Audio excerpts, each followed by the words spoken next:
प्रचंड उत्साहात महाराष्ट्रामध्ये मतदानाची सुरुवात झालेली आहे. काही ठिकाणी तांत्रिक अडचणी असल्या तरी परंतु लोक सकाळी अगदी 7:30 वाजल्यापासून लाईन लावून मतदान करतात.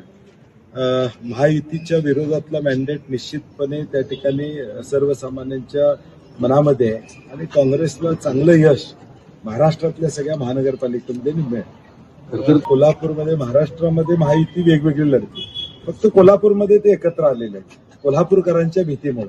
आणि म्हणून आज एक एकटी लढाई या सत्तेच्या विरुद्ध, प्रचंड पैशाची ताकद भाजप आणि महायुतीची त्या ठिकाणी आहे, दडपशाही आहे. म्हणजे काल तर आमच्याच कार्यकर्त्यांना अगदी अटक करण्यापर्यंत वेळ आली होती. मी स्वतः तिथे गेल्यावर सगळं थांबतो. म्हणजे शेवटच्या 24 तासात किमान आमच्या 5-25 कार्यकर्त्यांना उचलून न्यायचं हा प्रयत्न काल झाला, तो आम्ही हाणून पाडला. कारण की शेवटी लोकशाही आहे. मतदानाच्या आदल्या दिवशी अगदी उमेदवाराच्या नवऱ्याला सुद्धा त्या ठिकाणी नेण्याचा प्रयत्न झाला.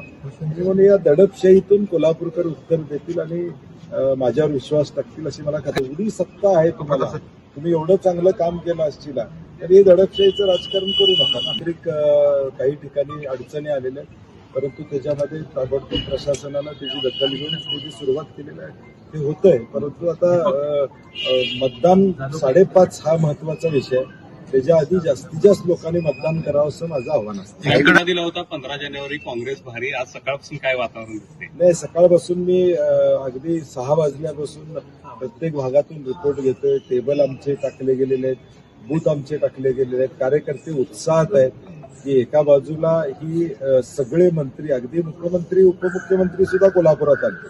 इथल्या स्थानिक नेत्यांच्यावर जनतेचा विश्वास नाही, त्यांनी येऊन विश्वास द्यावा एवढी वेळ महायुतीवर त्या ठिकाणी आली.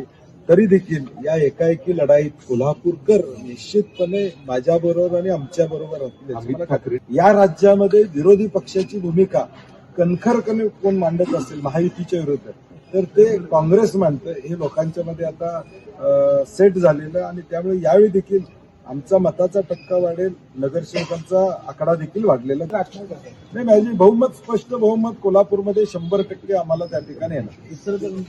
त्यांनाही कॉन्फिडन्स आहे, कारण की तिथं मूळ भाजप आणि नवीन भाजप यांच्यातला संघर्ष आहे. आता मूळ भाजप सतरंजा उचलते आणि नवीन भाजप खुर्चीवर बसलेला आहे. त्यामुळे आता त्याचाही उद्रेक आम्हाला इचलकरंजीमध्ये पाहायला मिळेल. आपण पाहत आहात मावळा न्यूज 24, सर्वसामान्यांचा बुलंद आवाज.